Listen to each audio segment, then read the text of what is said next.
The human should have pulled the trigger. Every simulation said he would. Every species in the conclave believed he would. The target was standing directly in front of him, unarmed, exposed, and responsible for the deaths of over 8 million civilians across 3 systems. The room was silent except for the soft hum of observation fields and the distant pulse of the station's artificial gravity. Dozens of alien minds watched through layered barriers, waiting for the inevitable moment when human instinct would assert itself. But the human did not fire.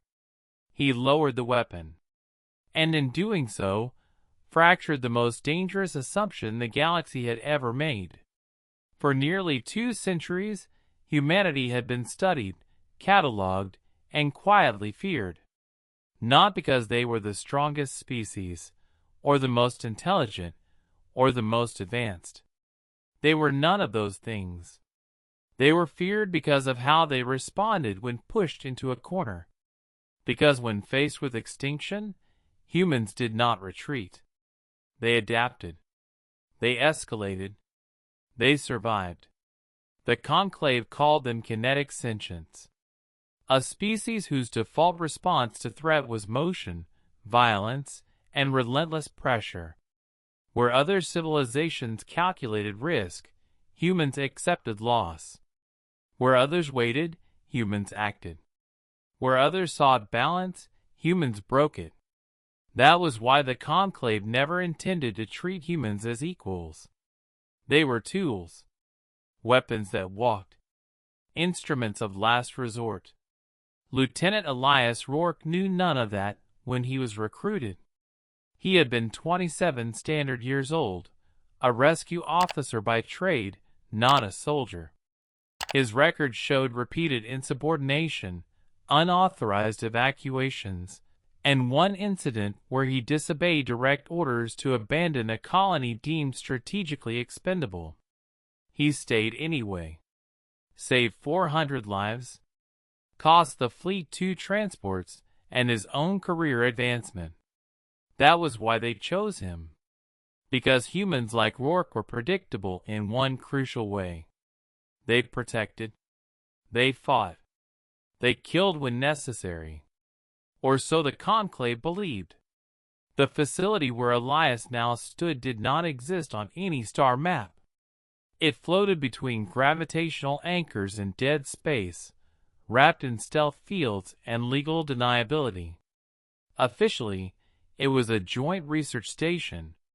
Unofficially, it was where the conclave tested whether humanity could be shaped into something precise. The room around him was circular, walls layered with translucent crystal that shifted color in response to neural activity. His weapon, a modified human rail pistol, was calibrated to alien physiology. One shot would liquefy the target's primary neural cluster. Clean. Efficient. Final. The target was a Velith emissary. Veliths were known for their intelligence and their cruelty. Amphibious, long-lived, and biologically incapable of empathy as humans defined it.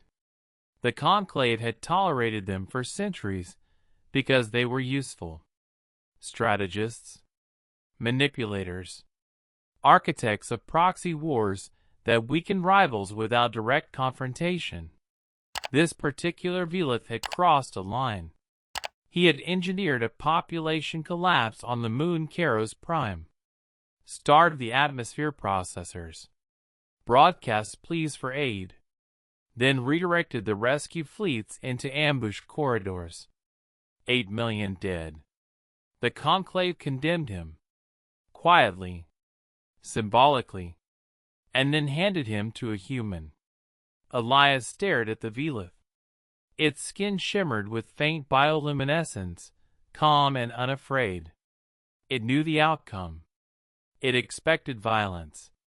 That was how humans solved problems. Even the Velith believed that.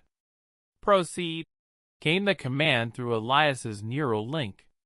He did not respond. Memories surfaced instead. Not of battles or drills, but of faces. A child he carried through fire on Tau Ceti 4. An elderly couple who refused evacuation until he promised their pets would come too. The sound of a colony generator failing and the panic that followed. The Velith spoke, its voice smooth and gurgling. You hesitate. That confirms the data. You are violent, but not without ritual. Elias exhaled slowly. He lowered the pistol. I won't do it, he said. The room reacted instantly. Energy fields flared. Observers leaned forward. Algorithms recalculated probabilities in real time. You are ordered, the voice insisted. I know. You are human. I know. The Velith tilted its head. Then kill me. Elias met its eyes. No. Silence spread outward like a shockwave. Across the conclave's observation chambers, reactions fractured into disbelief, confusion, and something dangerously close to fear. Humans were not supposed to refuse like this. They were supposed to rage, or justify, or rationalize violence as necessary. Refusal was not in the model. Explain, demanded one of the senior observers. Elias didn't raise his voice. He didn't posture. He simply spoke. You wanted me to pull the trigger because you think that's all we are. Because it's easier to believe we're weapons than people. The Velith laughed softly. You kill each other constantly. Yes, Elias said. And we hate that about ourselves. That statement triggered a cascade of alerts. Emotional self-awareness markers spiked. Moral conflict indicators exceeded projected thresholds. You designed this, Elias continued. You engineered a scenario where killing feels justified. Where it feels clean. Where you get to watch and confirm your theory. He gestured to the room. But you forgot something. And what is that? The Velith asked. We choose. The conclave had studied human aggression extensively. They understood adrenaline, fear responses, pack bonding, territorial instinct. What they had not understood was restraint. Not the inability to act, but the decision not to. Elias stepped back from the Velith. You want justice, he said. Then do it yourselves. Don't outsource your conscience. The command channel erupted with overlapping directives. Stand down. Proceed. Secure the asset. Terminate the subject. But none of them were addressed to the Velith. They were all aimed at Elias. Security fields activated. The weapon in his hand powered down, locked remotely. He let it fall to the floor without resistance. If you think this makes us weaker, Elias said calmly, you don't understand humans at all. What does it make you? An observer demanded. Elias thought for a moment. It makes us dangerous in ways you can't control. The Velith's confidence wavered for the first time, because it finally realized the truth. A species that kills because it is ordered is predictable. A species that kills only when it chooses is not. Elias was escorted out under heavy guard. His future was uncertain. Prison, exile, erasure. He accepted all of it without protest. What he did not see was the data storm he left behind. Human behavioral models began to collapse. Strategic projections rewrote themselves. And deep within the conclave's archives, a new classification was quietly added to humanity's profile. Not weapon species, but variable moral actors.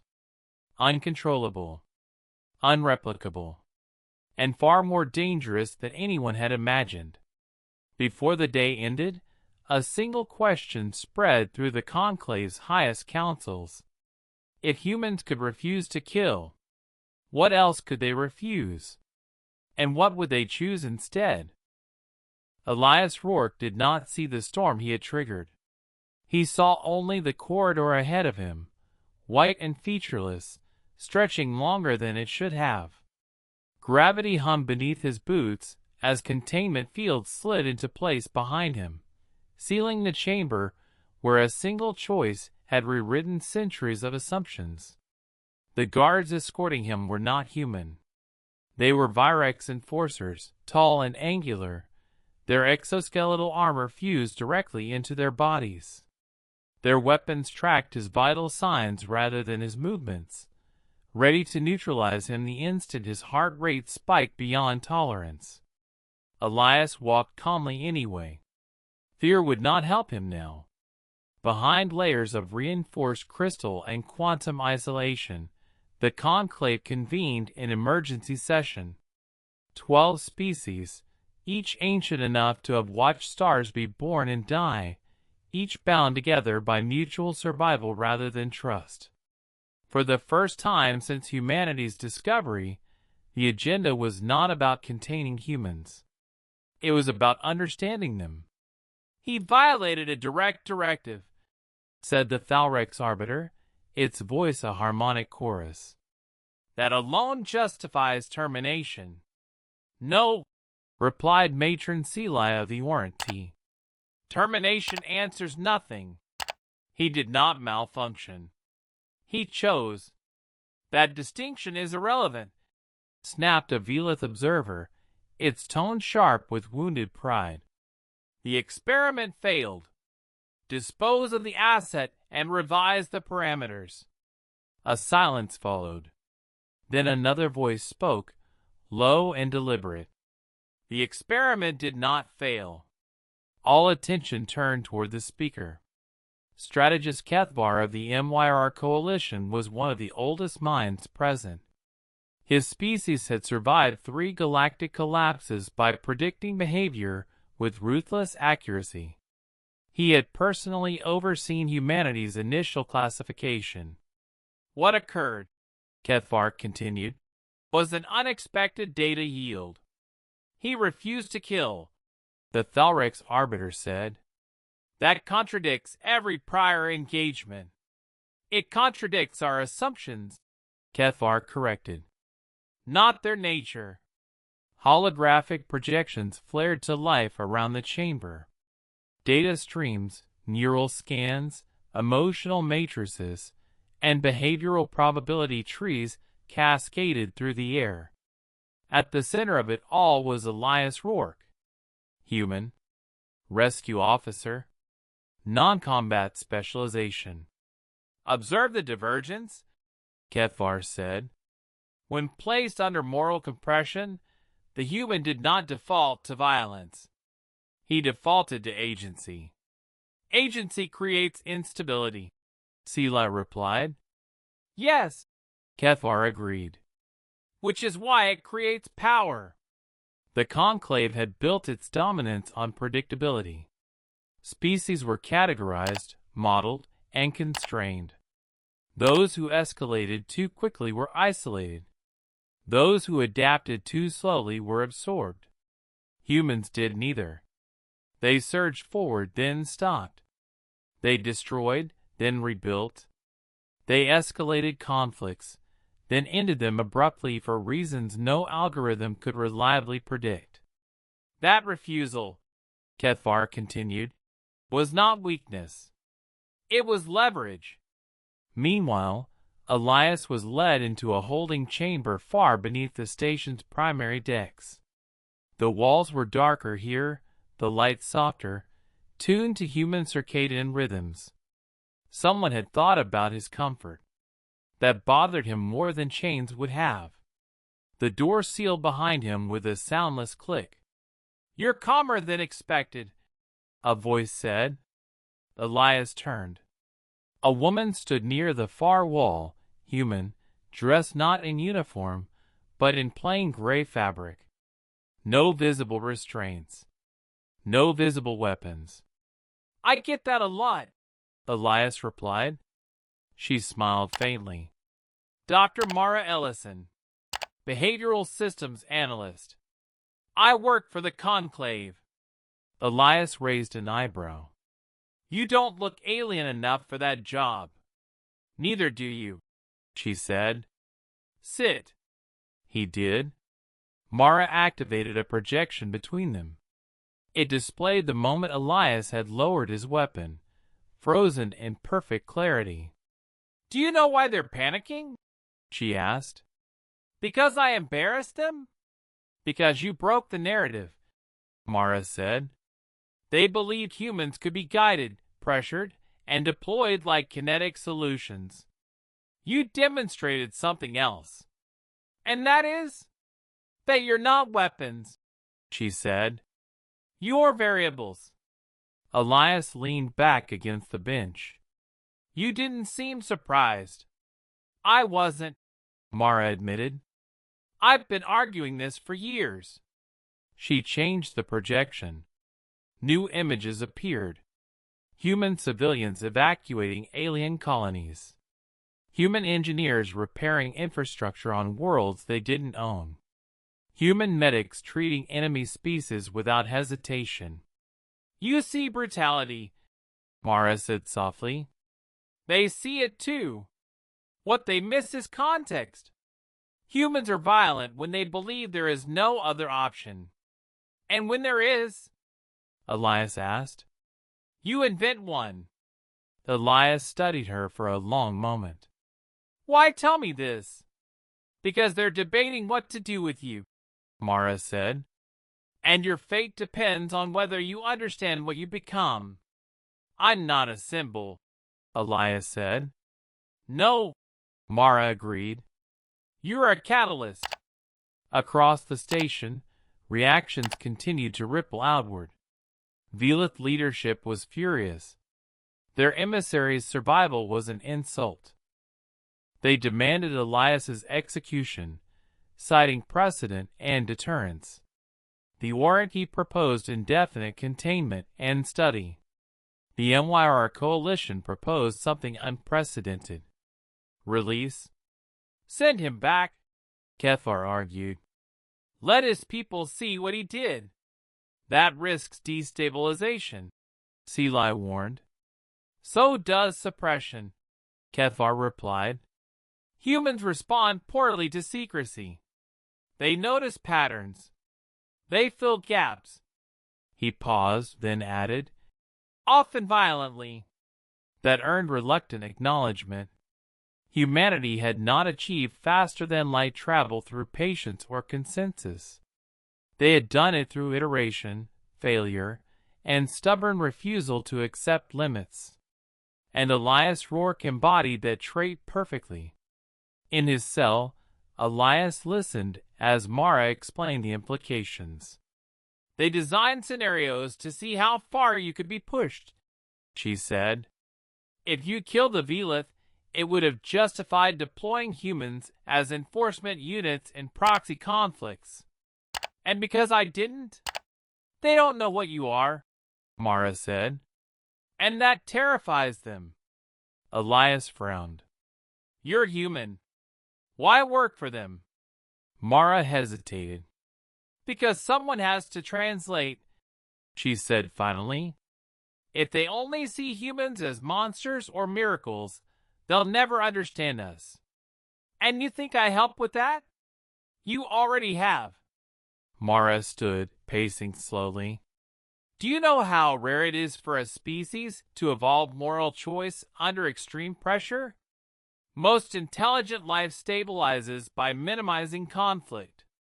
Humans stabilize by surviving it. She stopped in front of him. You didn't refuse to kill because you're gentle, she said.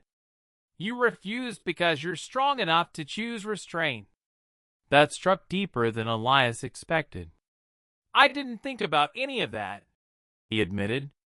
I just knew killing him wouldn't fix what he did. Mara nodded. That's the most dangerous answer you could have given. The door opened abruptly. 2 Virex enforcers entered, weapons lowered but active. The council requires the subject, one said. Elias stood. As he was escorted back toward the central chamber, something shifted in the station's atmosphere. The hum of machinery felt louder, tighter, as if the structure itself was holding its breath. He was brought before the conclave again, this time without weapons, without pretense. "You have disrupted a controlled system," Elias said. "Explain why you should not be terminated." Elias looked around at the assembled species. "You studied us," he said. "You mapped our wars, our failures, our atrocities. You decided that's all we are." He met their gaze, one by one. "But you didn't study why we fight." Silence. "We fight," Elias continued, "because we care. About people. About places. About futures we may never see. Violence is a tool, not an identity." The Velith emissary hissed. "You expect mercy?" "No," Elias said. "I expect responsibility." Kethvar leaned forward. "And if we release you? Then you'll see what humans do when they're trusted," Elias replied. "Or you'll see what happens when they realize they were never meant to be." The chamber stirred. A choice hung in the air. Release him and risk everything. Destroy him and confirm his warning. For the first time, the conclave hesitated not because of strategy, but because of doubt. And doubt, Elias knew, was the beginning of change. Far beyond the station, on Earth and its colonies, humanity went on unaware that one of their own had just redefined their place in the galaxy. They did not know that the conclave was no longer asking how to use humans. They were asking how to live with them, and whether they dared to let them choose. The conclave did not release Elias Rourke. Not immediately. Instead, they delayed. And in conclave politics, delay was never neutrality. It was calculation. Elias was returned to containment, but the restraints were gone. The walls adjusted their lighting to Earth's day cycle. Meals appeared that matched his dietary preferences. Someone even allowed a projection of Earth's sky to shimmer faintly across the ceiling, blue and cloud-streaked and painfully familiar. They were not imprisoning him anymore. They were observing him. Across the station, unseen processes accelerated. Predictive models ran millions of iterations, branching and collapsing as new data invalidated old assumptions. Every simulation that treated humans as obedient instruments failed catastrophically once Elias's refusal was factored in. Human behavior did not converge. It diverged. "They do not scale like conventional assets," reported one analyst. "Increasing pressure does not increase compliance. It increases unpredictability." "Then reduce pressure," suggested another. "That only increases autonomy," came the reply. Kethvar watched the projections in silence. Lines of probability twisted into shapes that had no stable center. In every scenario where humans were coerced, rebellion followed. In every scenario where they were ignored, they advanced independently. In every scenario where they were respected, they collaborated. That last result troubled him most, because collaboration implied equality, and the conclave had never been equal to anyone.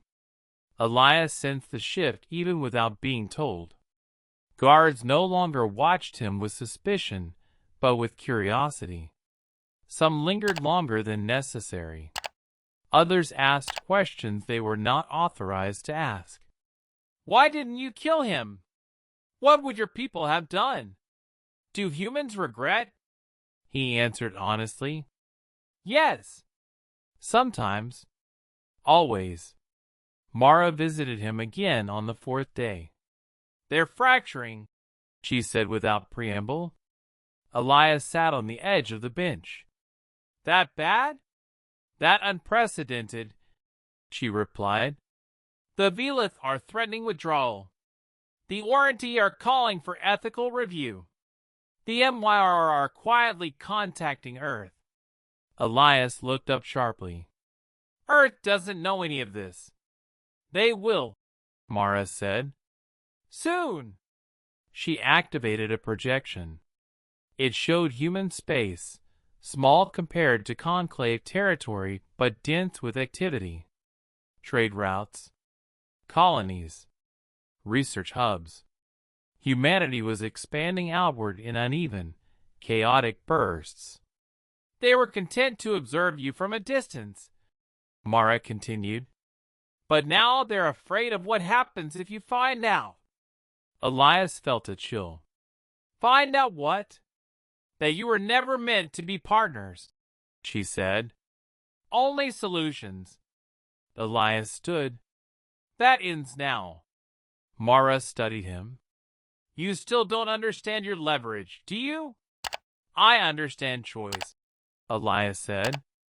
And I understand consequences. She smiled faintly. That's exactly what frightens them. The conclave reconvened that cycle. This time, no Velith representatives were present. Their emissary had been returned to Velith custody under protest, alive and furious. You have created a precedent, Seelai said to the assembly. If humans learn they are being evaluated as weapons, trust will collapse. Trust was never intended, replied another voice. And yet, Kethvar said quietly, it is now unavoidable. He gestured, and new data filled the chamber. Historical records, first contact events, human responses to betrayal and manipulation. You see retaliation, Kethvar said. I see something else. When humans believe systems are unjust, they do not simply attack them. He paused. They dismantle them. The chamber stirred uneasily. Human history was filled with collapsed empires, broken hierarchies, and revolutions sparked not by weakness, but by moral outrage. When humans decided a structure was wrong, they did not adapt to it. They replaced it. We must decide, Seelai said. Containment, eradication, or integration. Integration assumes parity, another argued. Parity may be the cost of survival, Kethvar replied. The vote was delayed again. That night, the station's quiet was broken. An alarm rippled through the lower decks. Containment fields flared. Emergency protocols activated without announcement. Elias felt it before he heard it. A subtle pressure change. A vibration through the floor. Mara burst into his chamber moments later. We have a problem, she said. Define problem. The Velith, she said. They've decided not to wait. Across the station, Velith operatives moved with ruthless efficiency. Their objective was simple. Eliminate Elias Rourke and erase the anomaly he represented. If humans were weapons, then this one was defective. Defects were removed. Security systems lagged as Velith overrides punched through legacy code. Virex enforcers responded, but the Velith were already deep inside restricted sectors. Elias didn't ask for permission. He moved. The corridor outside his chamber was chaos. Emergency lighting cast everything in red and shadow. A Virex guard lay incapacitated near the junction, armor breached. Mara hesitated. Elias, if you intervene, I won't kill them, he said. That's not what I'm worried about, she replied. He didn't wait for her to finish. They moved together through the station's lower ring, following the sound of conflict. Elias improvised with whatever he could find. A maintenance tool became a lever. A bulkhead became cover. He disarmed rather than destroyed, incapacitated rather than killed. It slowed him down, but he accepted that cost. When they reached the central access node, the Velas strike team was already there. 4 of them. Armed. Efficient. Unconcerned with collateral damage. "You should have died quietly," one hissed. Elias stepped forward, hands empty. "You don't get to decide that," he said, weapons leveled at his chest. Mara shouted something behind him. Elias didn't hear it. He saw only the choice in front of him. The Velith fired. The shot never landed. A force field snapped into place between them, shimmering with MYR energy signatures. Moments later, Conclave security flooded the chamber, overwhelming the Velith operatives. When the smoke cleared, Elias was still standing. Unarmed. Unbroken. Alive. Kethvar arrived minutes later, his presence commanding immediate silence. "You have proven your point," the strategist said to Elias. Elias met his gaze. "I wasn't trying to." "That," Kethvar replied, "is precisely the point." The Velith operatives were removed. The threat was contained. But the damage was done. The Conclave could no longer pretend this was theoretical. Humans were not weapons. Weapons did not refuse to kill. Weapons did not act to protect even those who had condemned them. Weapons did not destabilize galactic power structures simply by existing. Elias was escorted once more to the council chamber. This time, he was not restrained. "The decision has been reached," Seeli announced. Elias waited. "We will not weaponize humanity," she said. "Nor will we attempt to contain you." Murmurs rippled through the chamber. "We will extend formal recognition," Kethvar continued. "Equal status. Diplomatic parity. With one condition." Elias raised an eyebrow. "There's always a condition. You will return to Earth," Kethvar said. "And you will tell them everything." Elias exhaled slowly. "You're trusting us with the truth," he said. "We have learned," Kethvar replied, "that deception is far more dangerous." The Conclave's decision would change the galaxy. Alliances would fracture. Power would redistribute.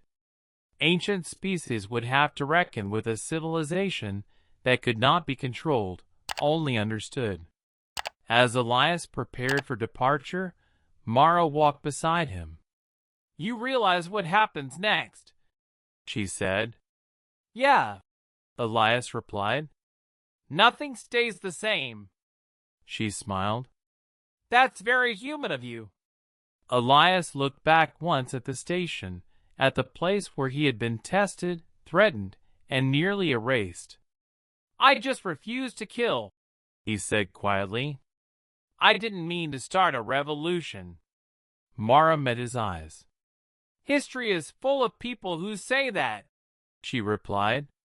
Far away, Earth waited, unaware that its children were about to be seen not as weapons, but as equals. And that terrified the galaxy more than any army ever could. The first human ship to dock at Conclave space did not arrive with weapons powered or shields raised. It arrived broadcasting medical clearances, diplomatic codes, and a simple message translated into every known language. "We come to talk." For the Conclave, that alone was unsettling. They had expected outrage when Elias Rourke returned to Earth and told his people the truth. They had expected accusations, mobilization, perhaps even preemptive hostility. Human history, after all, was full of violent responses to betrayal.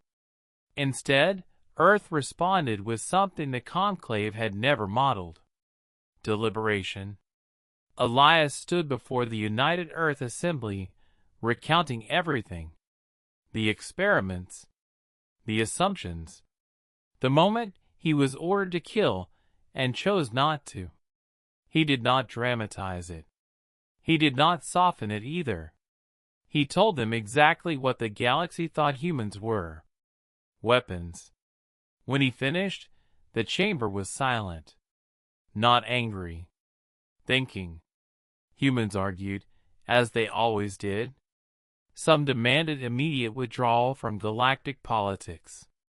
Others called for sanctions, shows of force, demonstrations of strength to ensure no one ever tried to control humanity again. But a quieter current ran beneath the noise. A shared understanding. They had been seen, and now they had a choice. The decision Earth sent back to the conclave was brief. We will engage. We will not be owned. We will not be used. We will cooperate where trust exists, and withdraw where it does not.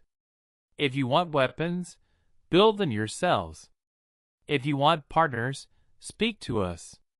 Kethvar read the message 3 times. Then he laughed. A sound no one in the chamber had ever heard from him before. They sound exactly like us, Seelai observed. No, Kethvar replied. They sound like who we pretend to be. Diplomatic integration began slowly, and then all at once. Human envoys arrived not as conquerors, but as engineers, mediators, and researchers. They asked questions no one else thought to ask. Not how do we control this system, but why does it exist this way? Not how do we optimize this structure, but who does it serve? Some species welcomed them immediately. Others resisted. The Velith resisted hardest. Their influence waned rapidly once humans refused to participate in proxy conflicts. Without escalation, their strategies collapsed. Without expendable shock forces, their manipulations became visible. Human refusal became contagious. Where once violence was the default response, hesitation began to appear. Where once obedience was assumed, consent became necessary. It changed everything. Elias Rourke did not become a general. He did not lead fleets or command armies. He returned to what he had always done: rescue. He coordinated interspecies disaster response teams. When stars went unstable, humans arrived first. When colonies failed, human engineers rebuilt infrastructure without demanding ownership. When epidemics spread, human doctors shared treatments freely, adapting them on the fly for alien biology. They failed often. They learned faster. You don't act like a dominant species, Seelai observed during one joint mission. Elias smiled faintly. That's because we're not trying to dominate. Then what are you trying to do? Survive together, he replied. It's the only way we've ever known. Over time, the conclave's models adjusted. Human unpredictability remained. But it was no longer classified as a threat. It was classified as a stabilizing anomaly. A species that escalated when ignored, resisted when coerced, and collaborated when respected. A species whose greatest strength was not violence, but restraint backed by the capacity for overwhelming force. Years passed. Then decades. Human children grew up alongside alien ones. Trade routes intertwined. Shared research hubs produced technologies neither side could have developed alone. Faster than light travel improved. Medical lifespans extended. Entire systems stabilized that had once been constant war zones. And through it all, one story was told again and again. The story of the human who refused to kill.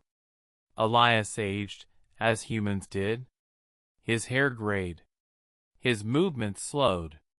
But his presence never diminished. When he spoke, species listened.